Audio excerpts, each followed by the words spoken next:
Queridos hermanos, qué gusto estar con ustedes. Apenas ayer, cuando fuimos a Telmex a hacer el cambio de la conexión de internet para tener una internet más rápido, cuando hablaba con la persona que me atendió y le mostré el acta constitutiva para decir que yo tenía la capacidad legal de hacer ese cambio, me hizo una pregunta, me dijo, ¿es usted pastor? Y yo dije, sí. Dice, ¿el pastor qué es? ¿Es como un sacerdote? Digo, no, bueno, es un poco diferente. Dentro de la Iglesia Católica están los sacerdotes. La Biblia dice que todos los que creemos en Jesús somos sacerdotes y yo tengo la bendición de ser pastor. Y me dijo ella, ¿y qué significa ser pastor? Yo le dije, para mí significa la vida. Tener la posibilidad de servir a Dios, de estar con la iglesia, de poder ayudar a algunas personas, de compartir, para mí es la vida. Yo agradezco a Dios por esta bendición. Y en esta noche, hermanos, cuando están ustedes reunidos con un servidor a la distancia, yo bendigo al Señor y agradezco a cada uno de ustedes, hermanos, que semana a semana se reúnen con un servidor. Creo que todos tenemos necesidad de Dios. Yo tengo necesidad de Dios. Yo tengo necesidad de ser un padre que conozca más de Dios. Así que para mí es un privilegio, hermanos, estudiar y después compartir con ustedes lo que el Señor nos va dando a través de su palabra. Así que empezamos. Yo preguntaría, ¿cómo podemos ayudar a nuestros hijos a abandonar la pobreza? A mucha gente le preocupa el asunto de cómo va a estar la situación en el futuro. Y muchos temen que la situación se complique. Y cuando yo hago esta pregunta, ¿cómo podemos ayudar a nuestros hijos a abandonar la pobreza? No estoy diciendo, repito, no estoy diciendo que nos desentendamos de las personas pobres. Todo lo contrario. La Biblia nos dice que el que piensa en el pobre, el Señor lo bendecirá. En el día malo lo librará el Señor.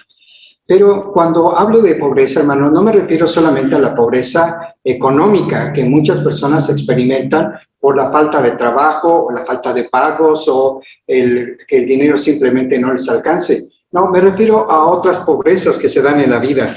La pobreza en las relaciones humanas, cuando las personas no se llevan bien con otros. La pobreza en la autoestima, cuando a algunas personas les cuesta trabajo pensar que ellas son valiosas, que son importantes en la vida. Me refiero a la pobreza en la salud, cuando por razón de alguna situación complicada en el cuerpo, una enfermedad, un accidente o alguna cosa así, la vida se complica. A esas cosas me refiero cuando pregunto, ¿cómo podríamos librar a nuestros hijos de la pobreza, a que abandonen la pobreza? Y la palabra del Señor, hermanos, como lo veremos el día de hoy, nos da una serie de ideas maravillosas en las cuales, cuando nosotros vivimos de acuerdo a ellas, Dios promete bendecirnos abundantemente. Hoy estaremos hablando del tema la voluntad de trabajar, la voluntad de trabajar. Una de las cosas bonitas, hermanos, que me ocurre cuando estamos preparando el estudio, es que mi mente empieza a recordar cosas que ya se habían olvidado y que al estar estudiando, tengo los recuerdos de mi niñez, de mis padres, y recuerdo algunas cosas muy, muy bonitas y otras no tan bonitas, particularmente de parte mía hacia ellos. Y recuerdo bien que en una ocasión mi mamá me mandó a que barriera el patio. Y lo que yo le dije en ese momento cuando me mandó a barrer el patio fue, ¿y por qué yo? Allí están mis hermanas, ¿por qué no lo barren ellas? Mi mamá, como respuesta, simplemente agarró la escoba y empezó a barrer. Y yo me sentí terriblemente mal. Yo sé que si alguien hace eso con sus hijos, probablemente los hijos dicen, bueno, ya lo está haciendo mamá, ya no me preocupo. Pero a mí me afligió tanto que fui con mi mamá y le dije, mamá, dame la escoba, yo barro. Y ella me dijo, no, hijo, tú sabes bien que a mí me gusta decir las cosas una vez y que me obedezcas. Si a la primera no me puedes obedecer, sé que no cuento contigo. Hazte a un lado, por favor. Y empezó a barrer. Y eso no ocurría con mi papá. Mi papá era un poco más duro. Mi papá simplemente daba una orden y si alguien por alguna razón levantaba los hombros o hacía algún gesto, mi papá solamente tenía una mirada de desaprobación y les aseguro que de inmediato nos parábamos a hacer lo que nos hubiera dicho mi papá. Tan es así que bendigo al Señor, mi papá jamás tuvo que darme un cinturonazo, una nalgada o algo así. Yo le tenía demasiado respeto a mi papá como para transgredir una orden de él. Pero tanto mamá como papá, alguna ocasión me dijeron que uno de los regalos más grandes que se les puede dar a un hijo es la voluntad de trabajar, el querer hacer las cosas. Y de eso quisiera hablarles en esta noche, hermanos, de la voluntad de trabajar. Nos dice el libro de Proverbios, capítulo 10, versículo 4 y el 22 también. La mano negligente empobrece, mas la mano de los diligentes enriquece. La bendición de Jehová es la que enriquece y no añade tristeza con ella. Así que el Señor es muy claro en su palabra cuando dice, si tú eres perezoso, te vas a empobrecer. Perezoso en lo que quieras. Y no me refiero únicamente en las cosas manuales. Perezoso también en relacionarte con las personas. Perezoso en cultivar tu propio valor a los ojos de Dios. Perezoso en hacer reservas financieras para el futuro. La pereza te llevará inevitablemente a la pobreza. Y el Señor nos dice que el que tiene una mano diligente, es decir, aquel que es solícito en hacer las cosas, va a enriquecer en todas las áreas de la vida. Y el Señor nos habla acerca de una cosa más, y que quizás es más importante que lo primero. No es el trabajo propio lo que enriquece al hombre, es la bendición de Dios. Es la bendición de Dios la que enriquece al hombre. Y mire qué maravilla Dios nos dice en esta palabra. Y su bendición no viene con tristeza. Cuando Dios te bendice con todas las cosas que tú has pedido, pero también te bendice con alegría. De tal manera que aquello que tú has recibido se convierte en una bendición para ti y para mucha gente a la cual tú le vas a compartir. Así que en esta noche, hermanos, quisiera hablar con ustedes acerca de 3 ideas importantes acerca del valor del trabajo y la necesidad de impulsar a nuestros hijos en la voluntad de trabajar. 3 ideas importantes acerca del valor del trabajo y la necesidad de impulsar en nuestros hijos la voluntad de trabajar. La primera cosa que quisiera decirles, hermanos, que es el fundamento. Me encantó como Betsy hablaba el domingo pasado acerca de cómo se hace un pastel y que si no está bien puesta la primera capa, las otras se van a caer, se van a desmoronar. Algo ocurre así también en la construcción. Cuando nosotros no tenemos un buen cimiento, la construcción corre el riesgo de que en caso de un temblor, aquello se venga abajo. Así que el primer punto importante es este, el primer cimiento es este, hermanos. Dios ama el trabajo. ¿Lo sabía usted, hermano? Dios ama el trabajo y sabe el valor que tiene para nosotros, sus hijos. Nos dice Génesis, capítulo 2, versículo 15. Tomó pues el Señor Dios al hombre y lo puso en el jardín de Edén para que lo cultivara y lo guardara. También nos dice en Éxodo 29 que el Señor le da instrucción a su pueblo diciendo: 6 días trabajarás y harás toda tu obra, y el 7º día descansarás y lo dedicarás al Señor tu Dios. Y Juan capítulo 5 versículo 17 nos dice: pero Jesús le respondió: mi Padre hasta ahora trabaja y también yo trabajo. Hay varias cosas que podemos decir acerca de estos versículos. Algunas personas piensan que el trabajo es como una maldición. Dios maldijo al hombre con el trabajo después de que éste pecó y se rebeló contra Dios. Pero lo cierto es que esto no es así.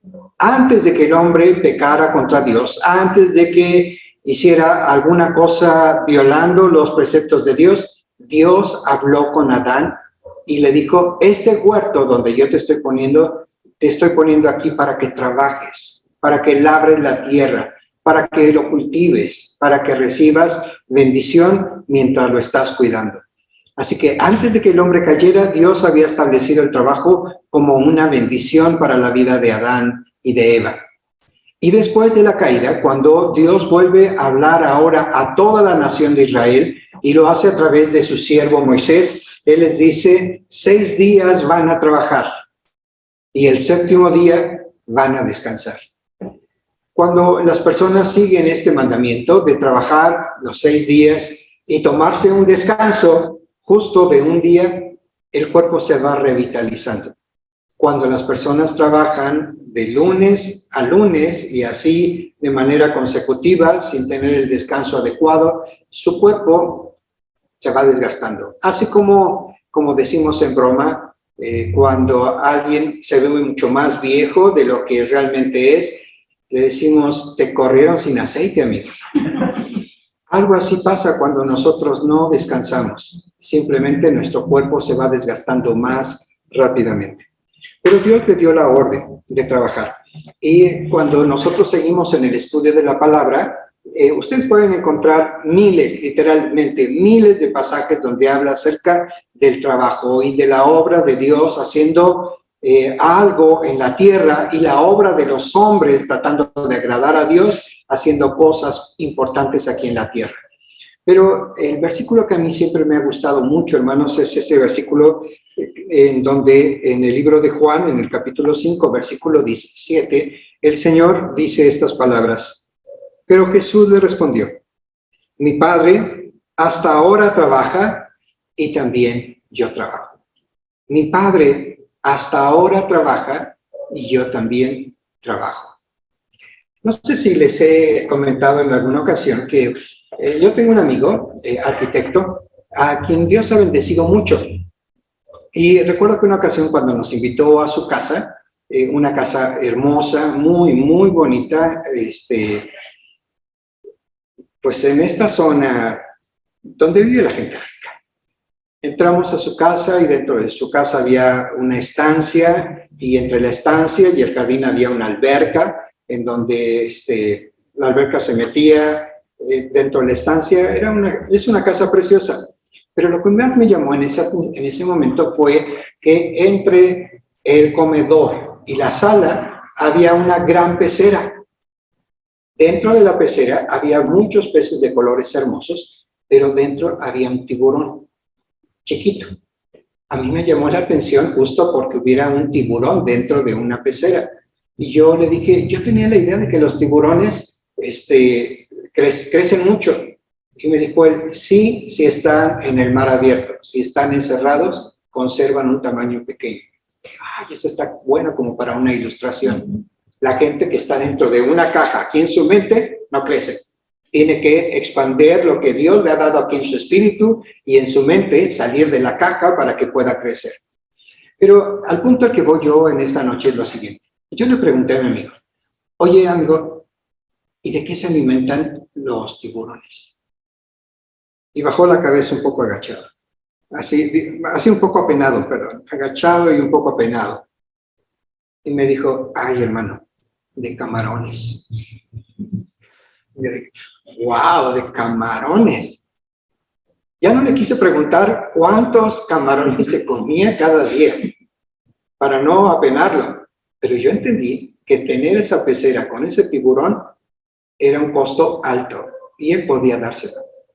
Cuando yo pensé en esta situación, pensé 2 cosas. Uno, ¿cuánto dinero tiene mi amigo como para tener este tipo de casa y este tiburón al que lo alimenta diariamente con camarones?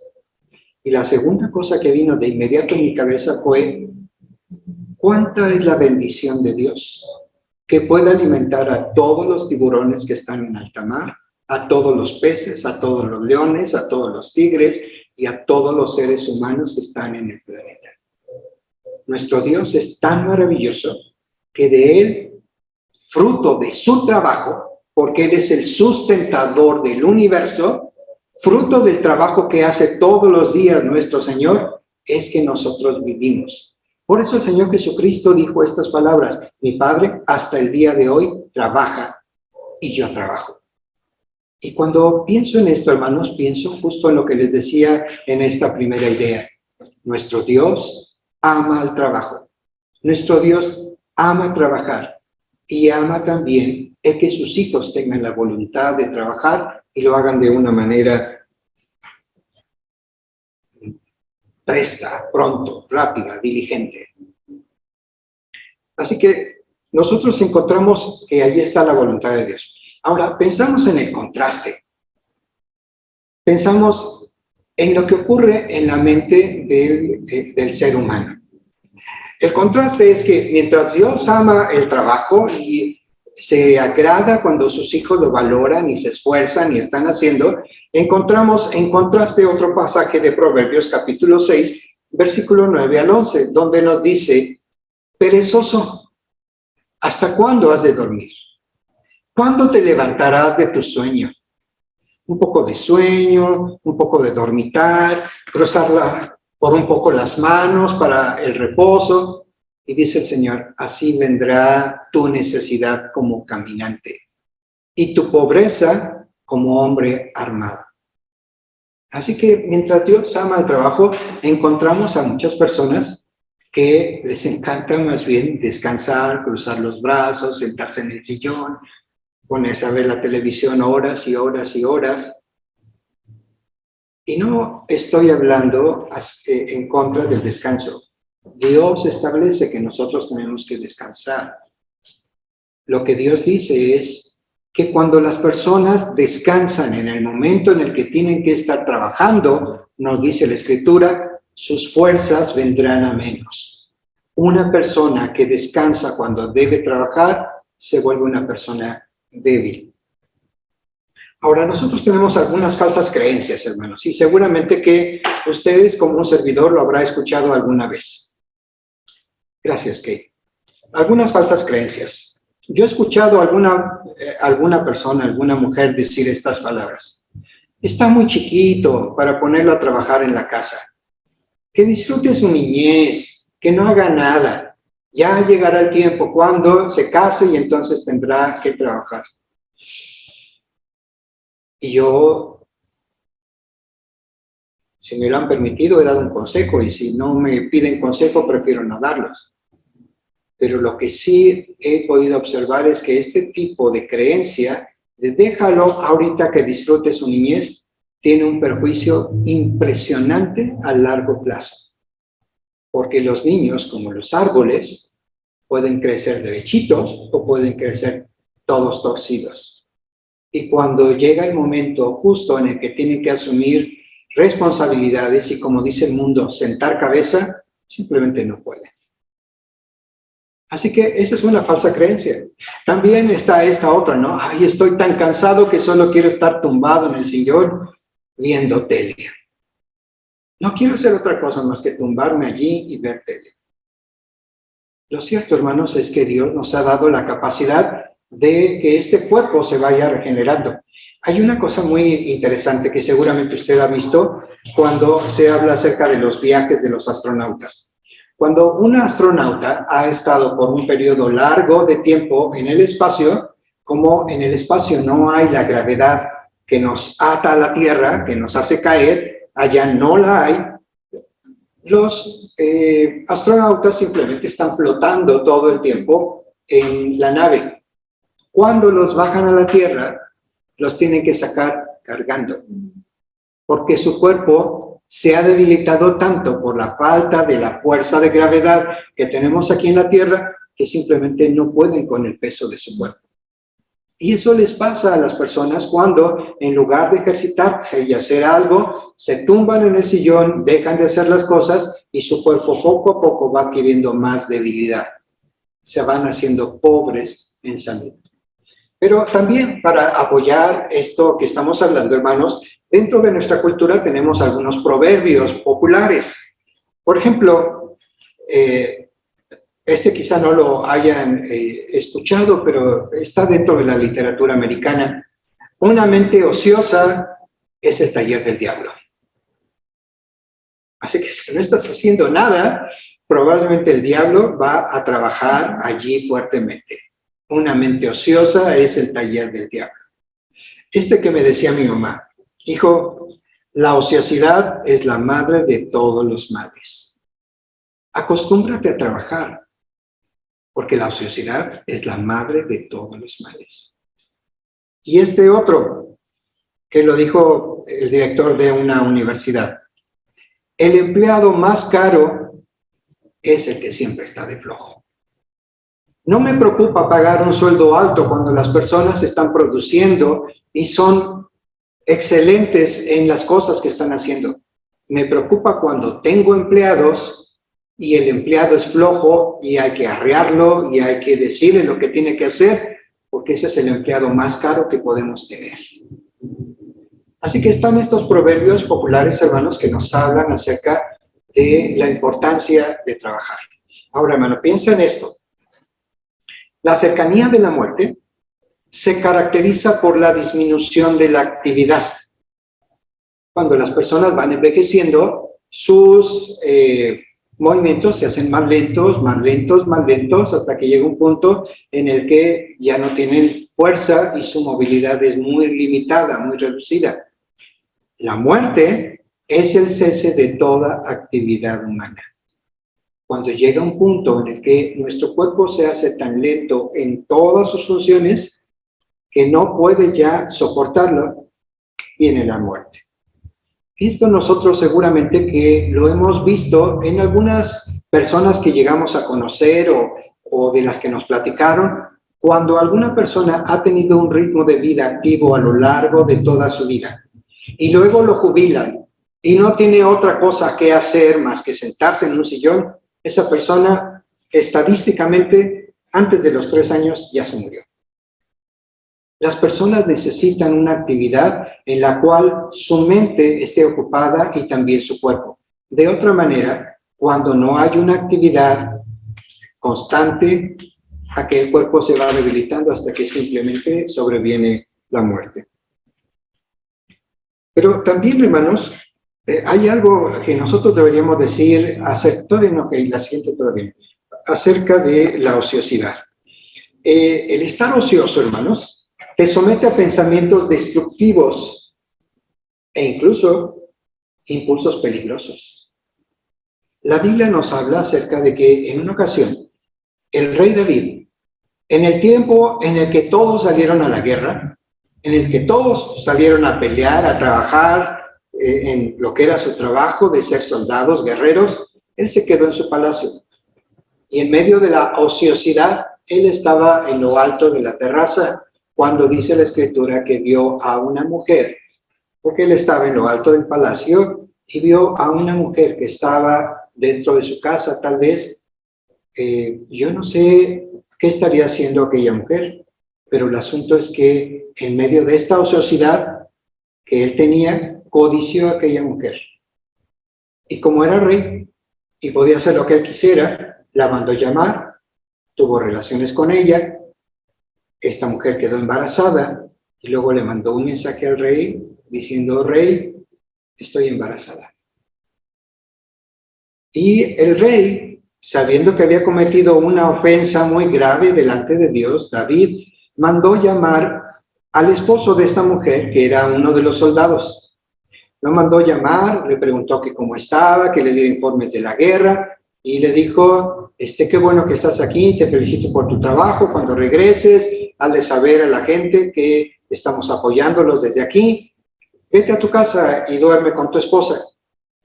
Pensando que de esta manera, aquel hombre iría con su esposa, tendría relaciones y el pecado quedaría totalmente oculto. Lo que no contaba es que este hombre era muy celoso de lo que hacía y le dijo: rey, ¿cómo voy a ir y dormir en mi casa? ¿Cómo voy a llegarme a mi esposa o estar con mi mujer si hay mucha gente que está peleando en este momento? No, rey, que Dios me libre. No, yo no lo voy a hacer. Problema grave que vino por causa de la ociosidad. Porque después de esto David tuvo que tomar una decisión y la decisión fue peor que el pecado que había hecho. Y fue justamente dejar que el pensamiento, en medio de que no estaba haciendo nada, se desencadenara para que llevara a pensamientos más destructivos e dio la forma de hacer que mataran a este hombre para poder quedarse con la esposa.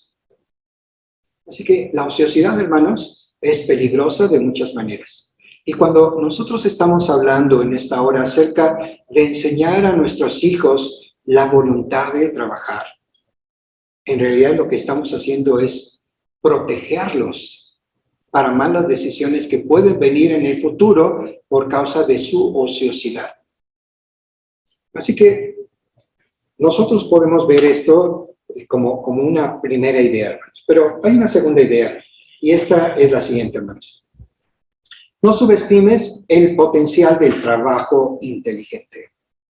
No subestimes el potencial del trabajo inteligente. Dice Proverbios 14:23, un versículo que el Señor me permitió repetirlo a mis hijos una y otra vez. En toda labor hay fruto. En todo lo que hagas hay fruto. Aunque tú no veas de momento el resultado de lo que tú estás haciendo, la Biblia dice que cualquier cosa en la que tú pongas tu empeño traerá fruto, traerá ganancia, nos dice otra versión de la palabra de Dios. Traerá cosas buenas a tu vida. En toda labor hay fruto. Y también este versículo que me encanta desde hace muchos, muchos años. ¿Has visto a un hombre diligente en su trabajo? En la presencia de los reyes estará. No estará en presencia de los de baja condición. ¿Has visto un hombre diligente en su trabajo? En la presencia de los reyes estará. No estará en presencia de los de baja condición. Cuando leo este versículo, hermanos, me vienen muchas cosas a la mente, pero una de ellas es el recuerdo de una ocasión que un hermano y su esposa me invitaron a comer unos tamales a su casa, allá en la Herrería. Y una de las cosas que me llamó la atención es que en la mesa del comedor, la mesa tenía un vidrio arriba. Como hay muchas mesas que tienen vidrio. Pero la hermana se las arregló para que entre la madera y el cristal metió tarjetas con versículos escritos con su mano para que cuando sus hijos se sentaran a comer, vieran el versículo. Y ese versículo estaba allí, justo en el lugar donde yo me senté. Este versículo. ¿Has visto a un hombre solícito en su trabajo? Delante de los reyes estará. No estará entre los de baja condición. Y cuando hace algunas semanas, platicando con este hermano, me comentaba cómo su hija estaba ocupando ya la gerencia en una tienda. Yo dije, wow, qué bendición. Qué bendición, porque esta joven nos ha ayudado durante muchos años en la iglesia, aunque ella es muy, muy jovencita, aún no se ha casado todavía, pero desde que era prácticamente niña se interesó en trabajar en la iglesia, ayudar en las escuelas bíblicas, estar como maestra de escuela dominical. Y cuando yo me enteré de eso, dije, qué bendición.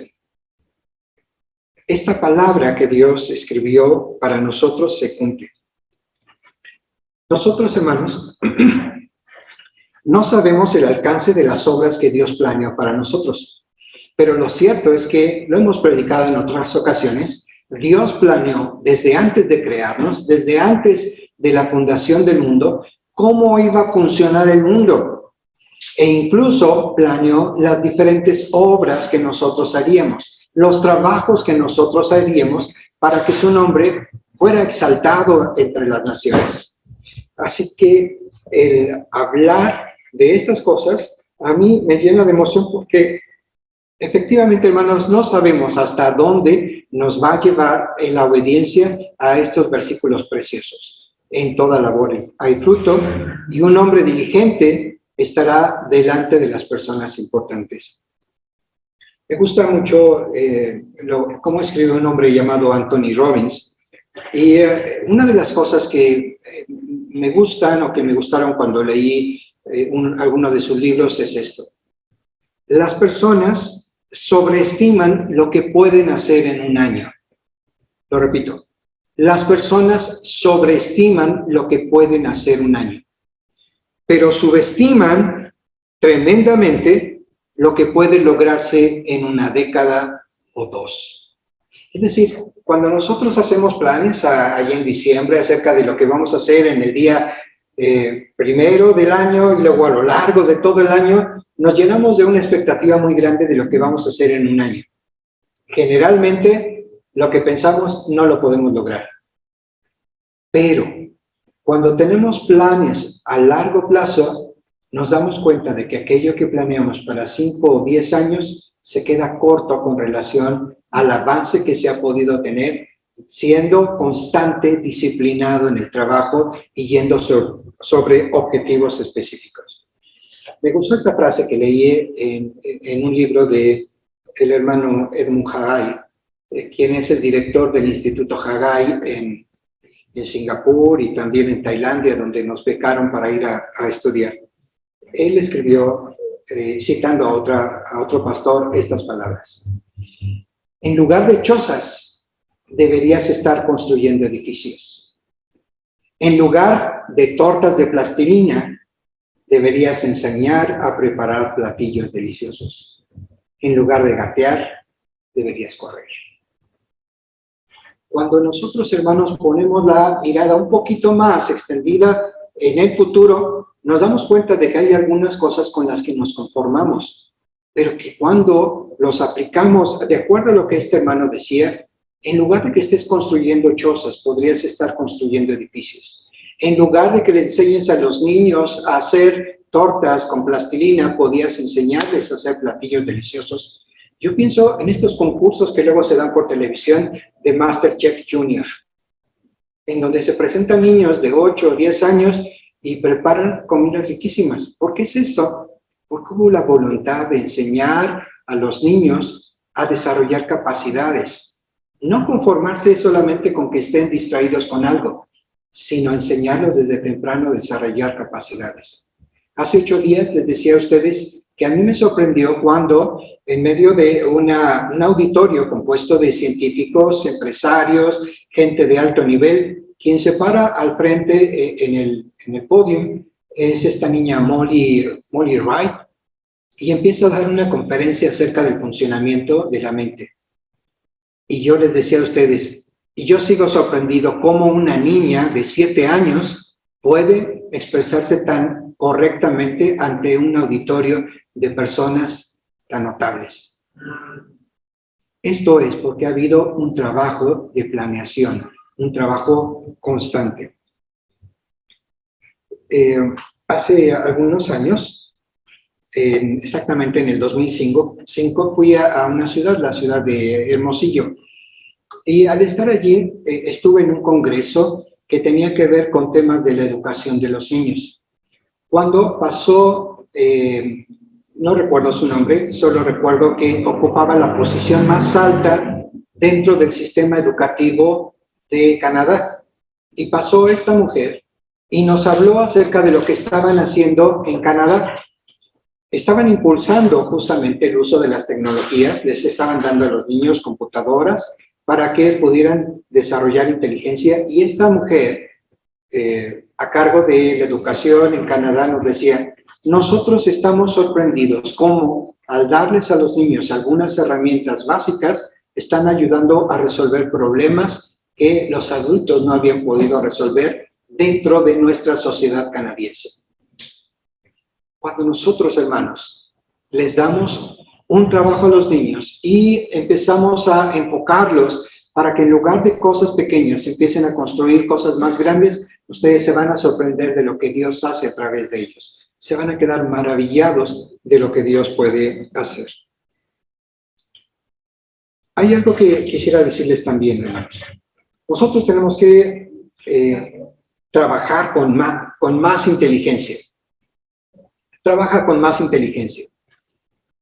Al decir esto, me acuerdo, hermanos, anoche platicaba con mi cuñado Jorge, en un tiempo en el que empezamos a hacer libros para la General Motors. En algún otro estudio les comenté que ganamos un contrato con ellos. Y me decía George ayer, Jorge, yo me acuerdo cómo llegaban las cajas y las cajas de material y pensaba, todo esto tenemos que empastar, cortar, refinar, entregar. Y dice, yo estaba abrumado por la cantidad de trabajo. Y yo también. Y yo también. Yo di gracias a Dios por el trabajo, pero llegó un punto en el que estaba totalmente agotado de tanto trabajo. Y recuerdo, hermanos, perfectamente cómo, hablando con mi esposa en esos años, les estoy hablando de 1990, 1991, yo le decía, amor, no sé qué hacer, estoy agotado. Y ella me dijo, tienes que organizarlo mejor. Dijo, pero mi amor, es que estoy trabajando todo lo que puedo, estoy agotado. Entonces me dijo unas palabras que son el tema de esta diapositiva. Me dijo ella, no te pido que trabajes más, te pido que trabajes más inteligentemente. ¿Cómo puedes organizar las tareas de tal manera que puedas salir con el trabajo sin quedarle mal a ninguna persona? Solo ocupa lo que Dios te ha dado, la cabeza. Así que cuando pongo esto, trabaja con más inteligencia, yo quisiera recomendar que busquen que sus niños adquieran una destreza o una habilidad en la que sean realmente buenos. Denles herramientas y anímenlos constantemente y Dios los va a sorprender a ustedes. Si prontamente pueden descubrir en qué son buenos sus niños, en qué son buenos sus hijos, entre más pronto lo descubran, van a poder darles herramientas. Cuando un servidor, hermanos, está predicando o compartiendo en el liderazgo con los hermanos, yo tengo una meta en mente. Primero, compartir lo que el Señor nos habla en su palabra, porque yo creo que todo lo que Dios dice es verdad. Pero en segundo lugar, es que podamos definir la visión en la que estamos trabajando, porque si uno tiene definido la visión y el rumbo, las cosas son más sencillas. Pero una tercera cosa, hermanos, es el proporcionar herramientas. Uno no puede decirle a un niño o a un joven, me encantaría que toque la guitarra o el piano o el teclado, si él no tiene un piano, un teclado o algo para practicar. No sé si me explico. Pero cuando uno descubre que a los niños les gusta algo, no tiene que comprarle el aparato más caro que hay. Puede ser el más sencillo que hay. Pero con ese aparato ustedes se van a sorprender. Porque tal vez se empiezan a tocar con una guitarra de 300 pesos, 400 pesos. Bueno, ahora creo que cuestan como 600, las baratas. Y empiezan a tocar y después de un tiempo, cuando ellos empiezan a desarrollar habilidad, se dan cuenta de que pueden ahorrar y comprarse un mejor aparato y ya ellos siguen su rumbo. Pero nosotros, hermanos, cuando descubrimos esto y los hacemos trabajar más inteligentemente, dando herramientas y animándolos, estamos elevando el potencial de ellos y nos vamos a sorprender de lo que Dios puede hacer. Hay varias personas, hermanos, a los cuales yo admiro. Bueno, yo admiro a mucha gente, a mucha gente. Si alguna ocasión le llego a decir a usted, hermano, le admiro, se lo estoy diciendo con toda sinceridad, le admiro. Pero en términos de lo que estamos hablando en esta noche, yo tengo un listado de algunas personas a las que admiro. Admiro, por ejemplo, aunque este hombre ya murió hace muchos años, pero la manera como tocaba Arthur Rubinstein. Arthur Rubinstein era un pianista fantástico. Y él tocaba sobre todo música de Chopin, que es muy complicado tocarla. El Times llegó a decir que Arthur Rubinstein era el mejor pianista del siglo XX. Él murió a los 95 años. ¿Por qué murió a esa edad? Amaba lo que hacía, amaba la música. Aun cuando su cuerpo empezó a tener ciertos problemas de artritis, dice la gente que lo vio, era maravilloso ver cómo en los últimos años se movía con lentitud y sus manos tenían cierta artritis, pero en el momento en que él empezaba a tocar parecía que se olvidaba todo eso y disfrutaba realmente la música. Murió a los 95 años. Luego, un arquitecto que siempre fue como mi héroe, que todavía lo admiro, aunque él ya murió hace poco tiempo, Teodoro González de León. Usted puede ver las obras de él en el Museo Rufino Tamayo, y lo construyó. Varios centros de Banamex también son de él. Todo lo que fue la Universidad Pedagógica Nacional, donde estudió Betsy, el Colegio de México y el Fondo de Cultura Económica son de Teodoro González de León. Este fue un hombre que amaba la arquitectura y era una persona que se levantaba muy tempranito a nadar. Todos los días nadaba 10 kilómetros. 10 kilómetros, no es mucho, ¿no? Yo digo que es mucho.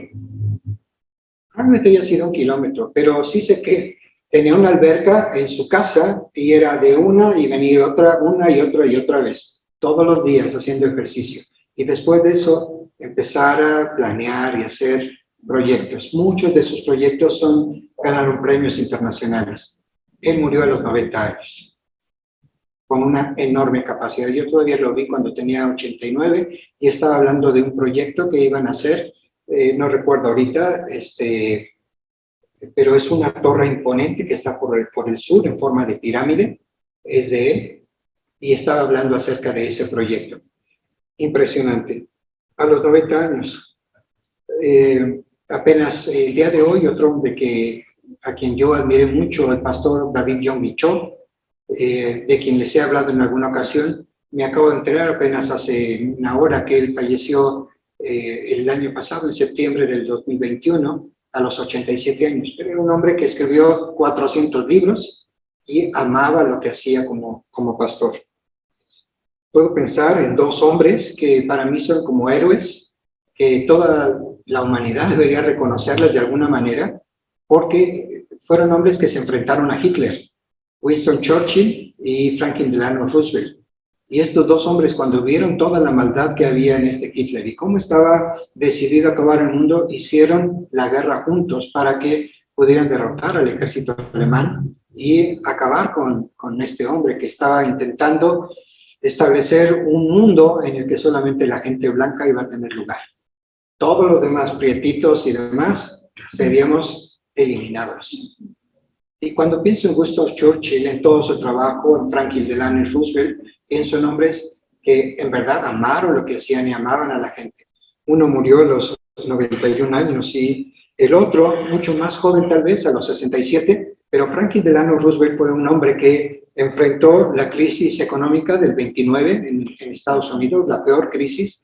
Llevó a su país a salir de esa situación. Luego le tocó la Segunda Guerra Mundial y prácticamente los 6 años de la Segunda Guerra Mundial estuvo al frente del país. Falleció pocos días antes de que Hitler muriera, pero fue un hombre que amaba a Dios, yo estoy seguro, y amaba a la gente. Pero estos hombres amaban lo que hacían. Pienso en otro hombre al que admiro, Billy Graham, este hombre siervo de Dios que predicó ante multitudes y del cual ya les he hablado. Él murió a los 98 años. Amaba profundamente a Dios y amaba lo que hacía. Y cuando pienso en personas que aman a Dios, pienso en mi hermano Paquito. Qué bendición tener un pastor así en la iglesia y ser llamado por el Señor a los 90 años. Y pienso en mi pastor Jesús, que tiene ahora 86 años ya. Y contando, gracias a Dios. Esperamos que el Señor nos lo conceda por 2 décadas más o 3. Que el Señor le bendiga. Pastor, si nos está viendo, con todo nuestro cariño. Pastor Jesús, le damos un fuerte abrazo. Así que nosotros debemos, hermanos, enseñar a nuestros hijos, enseñar a nuestros líderes a trabajar con más inteligencia. Trabaja con más inteligencia. Y terminemos con la tercera y última idea, hermanos. Parte de esto lo enseñamos hace 8 días, pero quisiera enfatizarlo un poquito más. Enséñales con el ejemplo pronto y constantemente, decíamos hace 8 días. Pronto y constantemente. Y en esta conferencia de Molly Wright, la niña de 7 años, ella decía, por favor, dediquen tiempo a sus niños mientras están en el vientre de la mamá y empiecen a hablarles, pónganle música, en cuanto salgan, jueguen con ellos, porque su mente se está desarrollando rápidamente. Pero acerca de esta labor como padres sabios, hermanos, para mí, Proverbios 31 es un pasaje que a mí me impresiona por la belleza que tiene y por la persona a la que describe. Seguramente que mis hermanas de la Sociedad Femenil lo habrán leído una y otra vez. Es un pasaje clásico. Pero veamos unos versículos. ¿Quién podrá encontrar una esposa virtuosa y capaz? ¿Quién podrá encontrar una esposa virtuosa y capaz? Su marido puede confiar en ella y ella le enriquecerá en gran manera la vida. Cuando pienso, hermanos, en encontrar a la persona adecuada, pienso en esta gran bendición. Encontrar una hermosa esposa, una fiel esposa que nos enriquece la vida, es todo un regalo de Dios. Pero vean, me salto de este versículo hasta el versículo 15 para hablar una de las virtudes de esta mujer. Se levanta en la madrugada y prepara el desayuno para su familia y planifica las labores de sus criadas. Encontramos a una mujer que ha entendido perfectamente el asunto de levantarse temprano para educar, para cuidar, para ayudar a su familia y luego para hacer que todo el mundo trabaje y tenga las labores organizadas para que el día se aproveche sabiamente. Cuando nosotros pensamos en esto, hermanos, yo quiero decirles que enseñar esto a nuestros hijos a través del ejemplo los va a conducir, como dice la palabra en Proverbios 13:11, los va a llevar al aumento de la riqueza en su vida. Y sus hijos, si no son ricos económicamente, les puedo asegurar que no les hará falta nada. Serán personas que tendrán todo lo que les haga falta y mucho más para compartir. Y tendrán todas las otras clases de riqueza que vienen aparejadas justamente con la bendición de Dios. Esta clase de trabajo, de acuerdo a Proverbios 31:31, los llevará a que la gente lo reconozca y les elogie. Así que cuando pienso en esto, hermanos, concluyo diciendo, instruyamos a nuestros hijos, enseñémosle a amar el trabajo, enseñémosle a tener esa voluntad diaria de trabajar. Que Dios les bendiga.